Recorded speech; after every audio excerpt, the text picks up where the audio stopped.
Hello my dear student, आपका अपने YouTube channel are के वर्मा मैथ स्पेशल में फिर से स्वागत है मेरे दोस्तों। और आज हम पढ़ने वाले हैं आयत चार्ट। यहाँ पर मैं आपको बताया था कि आयत चार्ट या आयत चित्र, जिसे हम लोग हिस्टोग्राम के नाम से जानते हैं मेरे दोस्तों, ठीक है। अब इसके बारे में आपको डिटेल्स में मैं थोड़ा सा कुछ पल लेकर आपको समझाना चाहूँगा। देखिए, आयत चित्र जो आपका रिलेटिव क्वेश्चन है वो आपका पाई चार्ट जब चैप्टर आप पढ़ेंगे तो वहाँ पर भी ये चीज़ मिलता है। जैसे आप एसएससी पढ़ते हो, आप एसएससी के बैंकिंग के, तो वहाँ पर आप पाई चार्ट कहीं ना कहीं देखे होंगे, तो पाई चार्ट का क्वेश्चन आपको मिला होगा, तो वहीं पर आयत का भी मिलेगा। मैं अभी आपके सामने क्वेश्चन रखूँगा तो पूरी तरह से आपको बातें समझ में आएगी कि कहीं ना कहीं ये चीज़ें होती हैं। लेकिन मैं आपको बता दूँ कि इस यूपी लेखपाल में चीज़ें तो आई हैं, लेकिन यहाँ से क्वेश्चन बनना बहुत ही इम्पॉसिबल है। और जो क्वेश्चन बनेगा उस क्वेश्चन पे मैं बता दूं कि कौन से डायग्राम पे क्वेश्चन बन सकते हैं। तो जो डायग्राम, देखिए इसमें दो तरह के डायग्राम बनते हैं और दोनों डायग्राम को आपको अच्छे से समझना है। आप में क्या देगा, कहाँ से आपसे क्वेश्चन पूछेगा, वो चीज़ें मैं आपको डिटेल्स में समझाऊंगा, ठीक है। तो थोड़ा सा वक्त लेके मैं क्वेश्चन लिखना चाहूँगा, फिर आपके सामने उस क्वेश्चन को लाऊंगा, ठीक है। तो देखिए दोस्तों, ये क्वेश्चन है। अब आप सोचेंगे कि इतना बड़े डाटा का क्वेश्चन, मेरे दोस्तों इतने बड़े डाटा का क्वेश्चन आपके एग्जाम में आता है, लेकिन क्या क्वेश्चन यहाँ दिया है, क्या आपसे पूछेगा, इस बात को पूरी तरह से इस वीडियो में आप सीख लीजिए, फिर ही आपसे ये क्वेश्चन लग पाएगा, नहीं तो किसी कीमत पे इस क्वेश्चन में को आप नहीं लगा पाएंगे। देखिए, क्वेश्चन में डाटा तो बहुत लंबा दिया है, लेकिन इसका सॉल्व ना बहुत ही मिनिमम है। मिनिमम मतलब कि 1 से 2 अक्षर में सिर्फ आपको लिखना। हाँ मेरे दोस्त, 1 से 2 अक्षर में, आपने सही सुना, 1 से 2 अक्षर में लिखना। लेकिन आप जानोगे कैसे, पहले उस चीज़ को समझो। पहले क्वेश्चन को हम पढ़ते हैं और फिर समझाते हैं आपको। 2 वर्ष के समय में किसी शहर का मासिक निर्वाह खर्च सूचकांक नीचे दी गई सारणी में दिया गया है। एक आयत चित्र व बारंबारता बहुभुज बनाइए। जैसा कि ये निर्वाह खर्च सूचकांक दिया है और यहाँ पर महीनों की संख्या, 2 महीनों में 440 से 460 का खर्चा हुआ, 4 महीने में 460 से 480 हुआ है और 3 महीने में कुछ इस तरह से, ठीक मेरे भाई। अब यहाँ पर इस टेबल में आपको समझने की सबसे बड़ी बात क्या है कि यहाँ पर 2 राशियां हैं, एक तो आपका सूचकांक है और एक आपका यहाँ पर महीना है। तो मैंने आपको बताया था, जब महीनों की संख्या आ जाए या किसी संख्या को डिनोट करने की बात आ जाए तो उसे हम बारंबारता कहते हैं और उसे हम एफ से दर्शाते हैं, ठीक मेरे भाई। ये चीज़ आपको अच्छे से समझ में आ गया। और ये जो चीज़ें दी होती हैं इसको हम एक्स कहते हैं। क्या कहते हैं मेरे दोस्त? एक्स कहते हैं। बात इतनी अगर आपको समझ में आ गई हो तो बताइए। अब यहाँ समझने की सबसे बड़ी बात क्या है कि ये मैं क्या कर दिया, एफ और एक्स बना के मैं आपको क्या समझाना चाह रहा हूँ। आप समझिए क्या कहना चाह रहा हूँ मैं। आपको यह मालूम होगा कि कहीं ना कहीं निर्देशांक ज्यामिति कोऑर्डिनेट आप पढ़े होंगे, तो उस कोऑर्डिनेट में आपको एक्सिस पढ़ाया गया होगा और उस एक्सिस में आपको यह देखने को मिला होगा कि एक्स अक्ष और वाई अक्ष 2 अक्ष होते हैं। तो यहाँ पर आपको देखना है कि जो ये वैल्यू दिया हुआ है, ये वैल्यू, इस वैल्यू में ये जितने भी नंबर्स हैं, इन नंबर्स को एक्स अक्ष पर दर्शाया जाएगा मेरे दोस्तों। मैं आपके सामने वो बना रहा हूँ, देखिए इस तरह से आपका एक्स अक्ष बनेगा, ठीक है मेरे भाई। तो मैं आपको क्या बता रहा था कि इस तरह से एक्स एक्सिस, एक्स अक्ष और वाई अक्ष होगा। चलिए इसको एक्स डैश कहते हैं, लेकिन इससे हमें कोई फायदा नहीं है और कोई ज़रूरत नहीं, इसलिए मैं छोड़ दिया। और यहाँ पर आपका होता है मूल बिंदु मेरे भाई। तो इस एक्स अक्ष पर हम इस एक्स अक्ष के ऊपरी सीमा, मेरे दोस्तों इस वाले भाग को हम अग्र सीमा कहते हैं या इसको हम लोग निम्न सीमा कहते हैं। इसको हम लोग वर्ग अंतराल के नाम से जानते हैं। इस वाले को पहला लिमिट L1 कहते हैं मेरे भाई और इस वाले को हम लोग L2 कहते हैं। इस वाले को हम क्या कहते हैं, उच्च सीमा या ऊपरी सीमा कहते हैं और इस वाले को हम लोग निम्न सीमा या लोअर लिमिट कहते हैं। इस वाले को हम लोअर लिमिट या निम्न सीमा कहते हैं और इस वाले को हम लोग ऊपरी सीमा या अपर लिमिट के नाम से जानते हैं। जो एक्स अक्ष पे आपको दर्शाना होगा वो यही नंबर से जो लोअर लिमिट के होंगे वही पूरे के पूरे नंबर को आपको दर्शाना पड़ेगा। तो ये तो 0 हो गया, यहाँ पर आप दर्शाओगे 440। चलिए मैं पूरा बना देता हूँ फिर आपको समझाऊं, क्योंकि थोड़ा सा मैं वीडियो नहीं तो लंबा हो जाएगा बनाते बनाते। तो दोस्तों आपका ये बन गया है, ठीक है। चलिए मैं आपको दिखाता हूँ। थोड़ा सा यहाँ नंबर छूट गया था, ध्यान दीजिए। आप कहना चाह रहे होंगे लेकिन ऑफलाइन वीडियो की होने की वजह से आप कह नहीं पाए, लेकिन मैंने सही कर दिया, ठीक है। मेरा जो असिस्टेंट है वो देख के हमको बता दिया, ठीक। चलिए मैं आपको बताना चाहूँगा कि इसका जो रिजल्ट आपको, इसका जो डायग्राम होगा कुछ इस तरह से बनेगा। अब आंसर आपको देना कहाँ से, कौन सा डायग्राम हमको एग्जाम में देगा? तो मेरे भाई ये डायग्राम आपको एग्जाम में नहीं देगा। बात मेरी समझ रहे हैं? ये वाला डायग्राम आपको नहीं देगा। ये इतना बड़ा लैंग्वेज लिखेगा, बहुत बड़ी बात मैंने आपको बता दिया।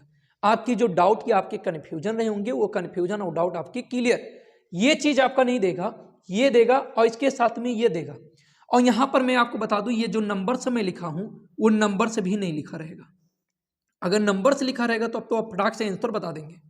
और आपसे क्वेश्चन किस तरह से पूछेगा, आपसे ये पूछेगा कि वह सूचकांक बताइए जिस महीने में सबसे अधिक हो। तो मेरे भाई ये बताओ, अगर यहां पर अगर देखा जाए तो जहां पर खर्च की बात देखा जाए तो सूचकांक कहां पर सबसे अधिक है, 580 से 600, तो वो महीना क्या होगा, चौथा महीना होगा। तो वहां पर आप इस चीज को देखकर बताएंगे, इस चीज को देखकर बताएंगे, कहां पर देखेंगे, तो आपको यह देखना पड़ेगा कि जिस सूचकांक में सबसे अधिक वैल्यू, जिस सूचकांक में सबसे अधिक, यही तो खर्चा हो रहा है, 20-20 हो रहा है, क्या हो रहा है, 20-20 हो रहा है। साउंड होने की वजह से थोड़ा सा वीडियो बीच में ब्रेक करना पड़ता है। देखिए ध्यान दीजिए, हमने आपसे ये पूछा, ये कहा कि इसी में पूछेगा, ये सूचकांक है आपका, तो इसमें कहेगा कि सबसे अधिक सूचकांक का अंतराल क्या है। तो सूचकांक का सबसे बड़ा अंतराल, अंतराल तो सभी में सेम है। अगर अंतराल आपसे पूछता है क्वेश्चन कि सूचकांक का अंतराल क्या है, तो सूचकांक का अंतराल 20 पाया गया, क्योंकि 540 से 440 से 460, तो इसमें अंतराल कितना हो रहा है, 20 का हो रहा है। चलिए ठीक है, थोड़ा सा आवाज़ बार बार परेशान कर देता है। यहाँ पर रिंग लाइट आ रही है, चलिए कोई दिक्कत नहीं, मैं यहाँ पर बता देता हूँ। देखिए मेरे दोस्तों, यहाँ पर आपको दिख रहा होगा, मैंने क्या कहा कि ये 440 से 460 सेम, सभी में अंतराल सेम होंगे।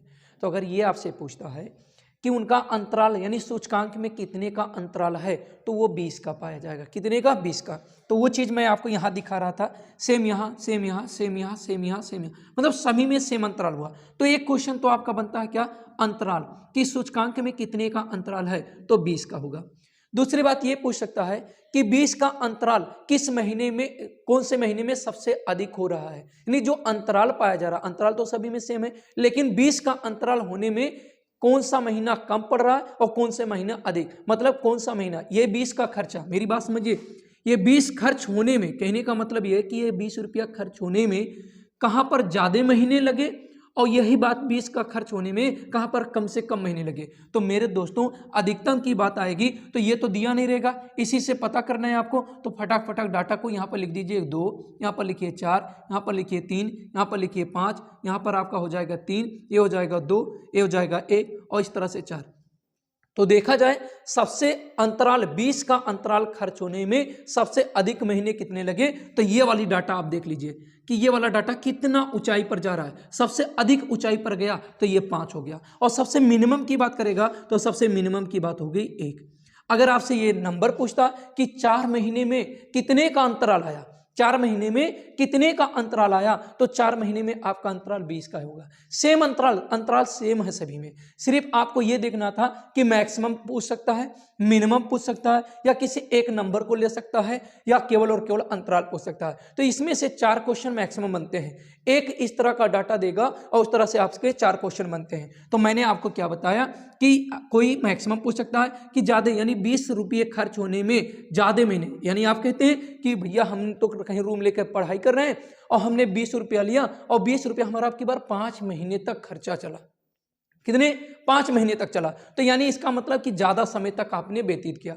और कहीं कहीं पर होता है कि 20 रुपये 1 महीने में मैंने खर्च कर दिया। तो यही चीज़ मैं आपको समझाना चाह रहा हूँ, ये चीज़। या ऐसे पूछता है कि 20 रुपया 4 महीने तक आपका चला, तो आप इस सूचकांक का अंतराल, यानी वह अंतराल बताइए जो यानी कि 4 महीने में कितने का अंतराल पाया, तो 4 महीने में भी वो 20 का ही अंतराल पाया। यही डाटा आपका क्वेश्चन, यही क्वेश्चन आपके एग्जाम में बनता है, इससे अलावा और कुछ भी नहीं बनेगा आपका। यहाँ से आयत चित्र से, हिस्टोग्राम से आपका और ज़्यादा क्वेश्चन नहीं बनने वाला, इसी तरह का क्वेश्चन बनेगा, इसके अलावा कुछ भी नहीं।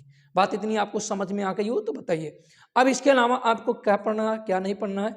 जैसा कि मैंने आपको बताया था कि सांख्यिकी का जो पॉइंट था, चैप्टर था, वो पूरी तरह से आपका एंड हो गया मेरे भाई, ठीक है।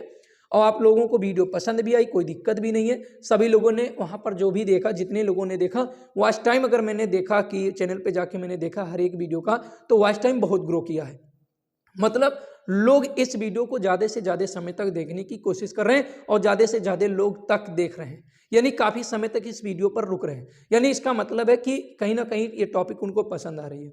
दूसरी पसंद होने की बात यह है कि कहीं ना कहीं कुछ व्यक्ति ऐसे थे जिनका कम से कम 30+ एज होगा और वो भी फॉर्म डाले हैं, तो कहीं ना कहीं मैथ नहीं पढ़ पाए हैं, या पढ़े थे तो उनको याद ही नहीं है, या तैयारी वाली फील्ड में नहीं है, घर पे हैं, अपना घर का काम और अपनी कुछ बिजनेस या कुछ चीज़ें, लेकिन फिर भी पढ़ा लिखा इंसान है तो जरूर वो कहीं ना कहीं एग्जाम को, फॉर्म जो भी आ रहे हैं, वैकेंसी जो भी आ रही है, उस वैकेंसी को देखना चाहता है। तो इस अनुसार पर देखा जाए तो वो भी अपने फॉर्म को फिलअप किए होंगे, तो वो भी आसानी से पढ़ रहे हैं, क्योंकि मैं देखा हूँ कहीं ना कहीं तो 24 से 35 एज के भी व्यक्ति वीडियो पर ज़्यादा रिटेंशन आ रहा है। वीडियो को अगर हम देख रहे हैं तो जो भी वीडियो बनता है तो उस वीडियो के साथ में उसका कैलकुलेशन देता है, तो वो सब हमको देखना पड़ता है। सब देखते हैं कि क्या कितने लोग कैसे चीज़ों को जुड़ रहे हैं, कैसे कर रहे हैं, यूज कर रहे हैं। तो फिलहाल कोई दिक्कत नहीं है, मैं आपके साथ कंटिन्यू बना रहूँगा। और ये आयत चित्र आज खत्म हुआ, यानी सांख्यिकी का एंड हो गया। आज सांख्यिकी आपका पूरी तरह से खत्म हो गया, इससे हटके क्वेश्चन कुछ नहीं आने वाले, आप निश्चिंत रहें, कोई दिक्कत नहीं होगा। आपको और भी प्रैक्टिस करनी है तो मेरा राकेश कुमार वर्मा इंस्टीट्यूट करके एक फेसबुक पेज है, वहां पर आप जाके हमको ज्वाइन कर सकते हैं, वहां पर भी आपको क्वेश्चन मिल जाएगा। और आपको अगर चाहिए तो आपको टेलीग्राम चैनल पे भी हमारा है, लिंक इसी वीडियो की डिस्क्रिप्शन में मिल जाएगा, वहां से आप जाइए, वहां से आप हमको फॉलो कर सकते हैं और जाके फिर अच्छे अच्छे क्वेश्चन आपको वहां मिलते रहेंगे। और एक बात मैं आपको बता दूं, इंस्टाग्राम पे अगर किसी को किसी भी प्रकार की वार्तालाप करनी हो तो मैं आए संडे को मैं लाइव आ जाता हूं, तो आप आके वहां पर हमसे बातचीत कर सकते हैं मेरे दोस्तों, ठीक है। तो चलिए फिलहाल इतने पे हम खत्म करते हैं और अगली टॉपिक हमारी शुरू होने वाली अलजेब्रा। अलजेब्रा में हम सबसे पहले शुरू करेंगे पॉलिनॉमियल्स क्या होता है, पॉलिनॉमियल्स के साथ चीज़ों को अच्छे से हम समझेंगे कि पॉलिनॉमियल्स कैसे पहचाना जाएगा, कितने टाइप के पॉलिनॉमियल्स होते हैं, ये सब चीज़ों से लेकर फिर हम आ जाएंगे एचसीएफ और एलसीएम में, जो कि हर हालत में आपके एग्जाम में क्वेश्चन आने वाले हैं।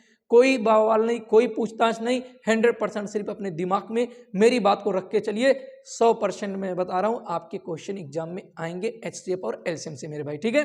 फिर इसके बाद हम क्वाड्रेटिक पढ़ेंगे, उसके बाद फिर 1 वेरिएबल 2 वेरिएबल इक्वेशन पढ़ेंगे, और इस तरह से हम कंटिन्यू टॉपिक को पूरी तरह से खत्म करेंगे, ठीक है मेरे दोस्तों। तो फिलहाल आप लोग मस्त रहें, व्यस्त रहें और अपने आप को हमेशा स्वस्थ रखें। जय हिंद दोस्तों।